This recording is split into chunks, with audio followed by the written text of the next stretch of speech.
Comme chaque mercredi, place au quart d'heure européen dans Déclic. Les commissaires européens ont repris le chemin du Berlaymont, le vaisseau amiral de la Commission. Les diplomates se retrouvent à nouveau pour scruter l'horizon politique de l'Union. Les eurodéputés sont aussi sur le pont. Les travaux du Parlement européen ont repris la semaine dernière. Bref, il n'y a pas de doute, ça sent aussi la rentrée dans l'Union européenne. Avec quel menu, quels sont les dossiers qui vont agiter l'actualité européenne dans les prochaines semaines et surtout, comment vont-ils aboutir? C'est ce que nous allons vous faire découvrir ce soir dans le quart d'heure européen avec notre invité Éric Maurice. Bonsoir. Vous êtes responsable du bureau bruxellois de la Fondation Robert Schuman, centre de réflexion sur les politiques européennes. Vous allez donc être notre vigie ce soir et nous aider à y voir plus clair donc dans cette actualité et cette rentrée européenne. Puis Olivier Henrion, évidemment, bonsoir, qui est là également. Bonsoir Olivier. Votre corvée aujourd'hui, comme tous les mercredis, c'est planter le décor. Allez, faut que ça brille. À vos ordres, mon capitaine. Alors, je peux commencer par vous dire que cette rentrée européenne va être particulière. D'abord parce que c'est la dernière rentrée avant les élections européennes du 9 juin prochain. Ça veut dire qu'on n'est plus à l'heure des bilans, on est plus à l'heure des bilans qu'à celui des grands projets et qu'il ne reste que quelques mois pour tout boucler. Boucler le pacte vert européen, vous savez, c'est la colonne vertébrale des politiques européennes de ces 4 dernières années. Boucler le pacte pour l'asile et la migration, qui a trop longtemps traîné sur les étagères de l'Union européenne, alors que l'Europe, aujourd'hui, se retrouve face à une augmentation rapide des demandeurs d'asile. Il pourrait être plus d'1 million d'ici la fin de l'année, a prévenu ce mardi l'Agence européenne pour l'asile. Boucler enfin la réforme du pacte budgétaire. La Commission veut siffler la fin de la récréation. Fini le quoi qu'il en coûte. Les États membres ne pourront plus laisser filer leurs dépenses. Et puis c'est aussi une rentrée particulière parce que la proximité des élections électrise les groupes politiques. On l'a vu cet été dans l'hémicycle européen avec les débats passionnés sur la loi sur la restauration de la nature. Aujourd'hui, les questions environnementales donnent de l'urticaire à une partie de la droite européenne qui veut en faire un des enjeux des prochaines élections. Bref, vous l'avez compris, capitaine, c'est plutôt un avis de gros temps qui s'annonce sur les radars de l'Union européenne pour cette rentrée. Éric Maurice, vous êtes d'accord, la campagne électorale à venir est déjà dans toutes les têtes. Elle va avoir un impact clair sur cette rentrée et les grands sujets qui font l'actualité? Oui, bien sûr, c'est la rentrée politique européenne. On va le voir la semaine prochaine avec le discours sur l'état de l'Union d'Ursula von der Leyen, où elle va donner les grandes lignes des mois à venir qui poseront les bases des enjeux des élections. Évidemment, elle va aussi faire un bilan pour défendre son mandat, parce que la question se pose, est-ce qu'elle sera candidate ou pas? Donc ça, c'est une question importante. Les forces politiques se positionnent pour savoir qui dirigera la Commission européenne et puis surtout qui pourra former une majorité au Parlement européen. Donc les enjeux qui sont posés là en cette rentrée politique, c'est ceux qui finalement définiront le prochain mandat des 5 prochaines années et donc l'orientation de l'Union européenne. Donc oui, c'est une période très importante qui commence. Et est-ce que cette bataille électorale qui s'annonce va encore se jouer sur le même clivage qu'il y a 4 ans entre ceux qui prônent plutôt un repli sur soi, on va dire les nationalistes, et d'un autre côté ceux qui au contraire estiment qu'il faut plus d'Europe parce que c'est plus de protection pour les citoyens? Alors, lorsqu'on regarde les sondages, pour l'instant, avant les élections européennes, c'est vrai qu'on s'attend à une poussée des partis nationalistes, avec un affaiblissement du bloc centriste, le centre droit, le centre gauche, les libéraux, les verts, si on veut les mettre dans ce bloc-là. Et donc, l'enjeu, c'est d'essayer d'atténuer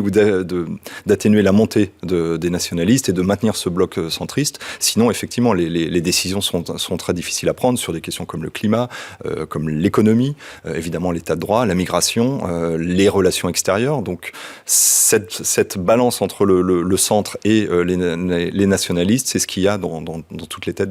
Mais ça reste le même clivage qu'il y a 4 ans, parce que c'est vrai que les clivages, ils peuvent être de plein de natures différentes, un bloc de gauche, un bloc de droite, les pays de l'Est contre le reste de l'Union. Là, c'est vrai qu'il y a 4 ans, c'était très marqué. C'était plus d'Europe ou moins d'Europe. Est-ce que les crises qu'il y a eu entre-temps ont un peu changé ce clivage? Est-ce que les débats se posent toujours dans les mêmes termes aujourd'hui? Non, parce qu'il y a eu beaucoup d'événements. Il y a eu le Covid, il y a la guerre en Ukraine. On voit qu'aujourd'hui, le réflexe, c'est quand même de chercher des solutions communes, ce qui est toujours très difficile. Mais on a vu ça sur les vaccins, par exemple. On voit ça sur l'énergie. Déjà, sur l'énergie, on n'a pas eu les mesures nationales un peu dans tous les sens qu'on avait vues au début du Covid. Donc, les gouvernements, aujourd'hui, savent qu'il y a besoin de réponses européennes. Après, c'est le contenu de ces réponses européennes. Et puis, c'est leur traduction institutionnelle aussi. Et le clivage, il est moins sur plus ou moins d'Europe. Il est sur le niveau d'intervention des institutions européennes sur les gouvernements nationaux et les politiques nationales, d'où la question souverainiste qu'on a notamment en Pologne, en Hongrie. En Pologne, il y a des élections le mois prochain qui seront cruciales aussi pour l'Union européenne. Un besoin d'Europe qui protège, c'est aussi par exemple une Europe qui lutte contre le réchauffement climatique avec, on l'a vu pendant cette mandature, cette législature, la fin des voitures à moteur à essence, avec une augmentation des objectifs aussi d'énergie renouvelable. Le pacte vert est pourtant aujourd'hui très très critiqué. Il est très clivant. On l'a vu tout à l'heure, j'en parlais sur la loi sur la restauration de la nature ou bientôt sur les normes d'émission des poids lourds. Est-ce que ça va être la nouvelle bataille épique auquel il faut s'attendre pour cette campagne électorale? Oui, d'autant que la Commission, il y a eu ce paquet Fit for 55, en bon langage européen, qui sont les objectifs pour 2030 de réduction des émissions de gaz à effet de serre. Là, la Commission travaille déjà sur 2040, dans la direction vers la neutralité carbone en 2050. Donc le coût finalement du pacte vert, c'est-à-dire le coût de cette transition sur les entreprises, sur les économies, sur les citoyens, les particuliers, il est de plus en plus évident, de plus en plus clair. On sait que cet objectif est important, mais la manière de le mettre en œuvre et la manière d'équilibrer le coût, les contraintes sur les États, les entreprises et les citoyens, c'est ça le débat aujourd'hui. Et c'est pour ça qu'on a vu, vous avez mentionné la restauration de la nature, l'enjeu, c'était ça, c'était le coût pour les agriculteurs, et on va voir ça pour l'ensemble des citoyens. Et on voit aujourd'hui que les forces d'extrême droite, ou les nationalistes en tout cas, commencent à agiter cet argument-là, de l'impact social de la transition énergétique. On avait eu les anti-vaccins, aujourd'hui on a les anti-pacte vert, parce que c'est très sensible socialement. Les gilets jaunes européens, d'une certaine manière, c'est ça la grande crainte et la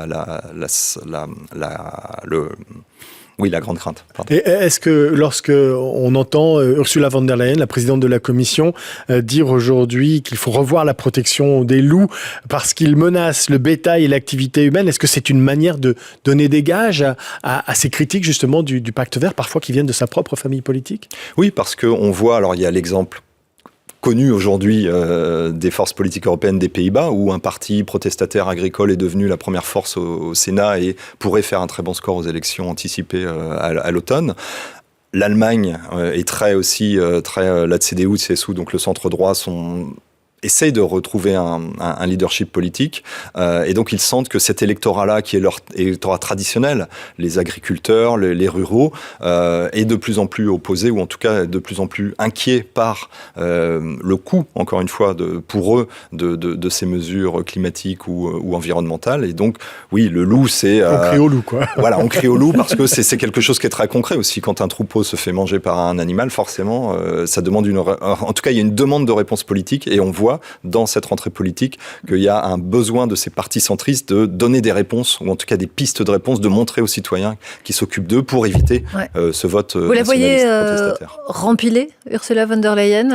Est-ce que c'est quelqu'un qui est encore capable de faire la synthèse entre ces divers courants aujourd'hui?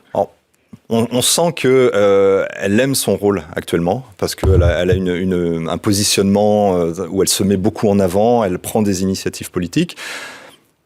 Après, on peut se dire aussi que le moment de la mise en œuvre de tout ce qui a été fait dans ce mandat-là va arriver dans le mandat suivant. Et donc pour elle, ce pourrait être plus confortable d'aller à l'OTAN, par exemple, on en parle beaucoup, plutôt que de devoir assumer encore une fois, les difficultés de mise en œuvre de tout ce qu'elle a porté pendant ce mandat. Donc elle pourrait soit décider de rempiler parce qu'elle est bien dans ce poste-là, ou alors décider de partir en pleine gloire d'une certaine manière avec un bon bilan et laisser à son successeur les difficultés. Donc Voilà, les paris sont très ouverts sur cette question-là. Alors, il y a un gros dossier qu'elle a porté justement durant cette mandature, c'est la question de la migration.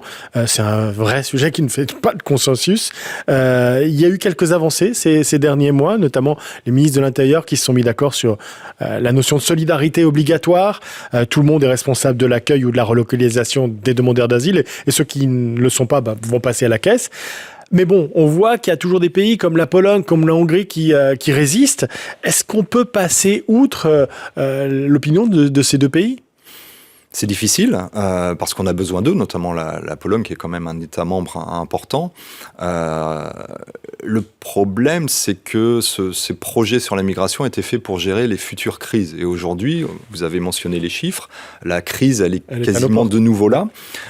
Et avec une urgence politique, quand on voit les scores des partis d'extrême droite, l'AfD par exemple en Allemagne, le parti d'extrême droite, dans les sondages est très fort. Et donc, on est dans une situation où il y a besoin d'une solution commune, et en même temps, chaque gouvernement est face soit à un électorat protestataire qu'il veut affaiblir, soit à des gouvernements qui se nourrissent de ce sentiment protestataire, encore une fois la Hongrie, la Pologne, et donc ça va être très difficile de trouver une solution.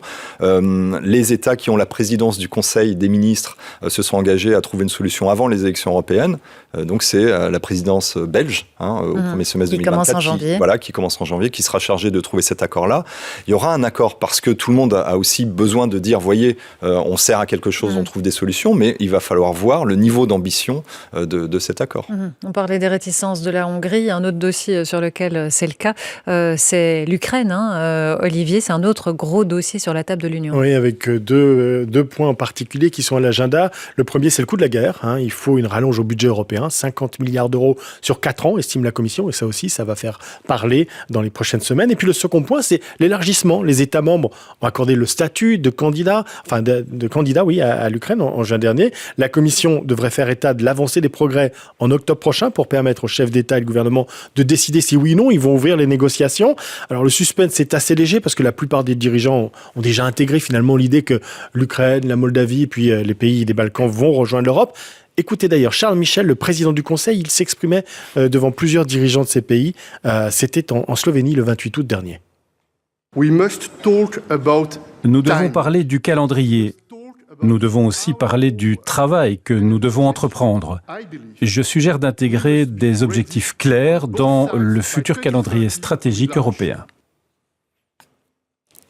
Le gros chantier, finalement, Éric Maurice, de cette Union européenne qui s'ouvre pour ces prochaines semaines, ça va être quoi ? Ça va être préparer cet élargissement qui s'annonce ? On sait que la réforme des traités n'est pas consensuelle du tout entre les États membres. Et pourtant, si on fait rentrer l'Ukraine, les Balkans occidentaux, c'est 33 États membres, je crois. Oui. C'est un coût en termes de politique agricole commune. On voit l'importance de l'Ukraine en termes agricoles. Donc, en termes prendre des décisions, payer les programmes européens, tout ça serait bouleversé. Donc c'est à la fois des questions de pouvoir, des questions institutionnelles et des questions budgétaires pour des États qui sont toujours réticents à mettre au pot commun européen. Donc il y a une réflexion qui doit s'engager, mais on sait que ces changements de traités, c'est quelque chose qui est impossible à faire en fait, parce qu'il faut l'unanimité et tout le monde voudra faire rentrer quelque chose qui ne plaît pas aux autres. Et donc la question est difficile parce qu'on sait qu'il va falloir réformer pour faire rentrer de nouveaux pays, notamment un pays important comme l'Ukraine avec la reconstruction. Et en même temps, on ne sait pas comment prendre les décisions, quelle direction donner à l'Union européenne et quelle forme donner à l'Union européenne. Et sur les plans d'aide à l'Ukraine, on sait que les discussions vont être aussi tendues. C'est aussi un dossier d'ailleurs qui risque d'atterrir pendant la présidence belge de l'Union. Des dossiers compliqués, tout le monde n'est pas sur la même longueur d'onde, vous l'avez compris. La campagne électorale va rendre encore les discussions plus tendu. Merci Éric Maurice d'être venu ce soir. Merci Olivier Henrion d'avoir préparé ce quart d'heure européen. Merci à vous de nous avoir suivis. Je vous fixe rendez-vous demain, même heure. Très belle soirée.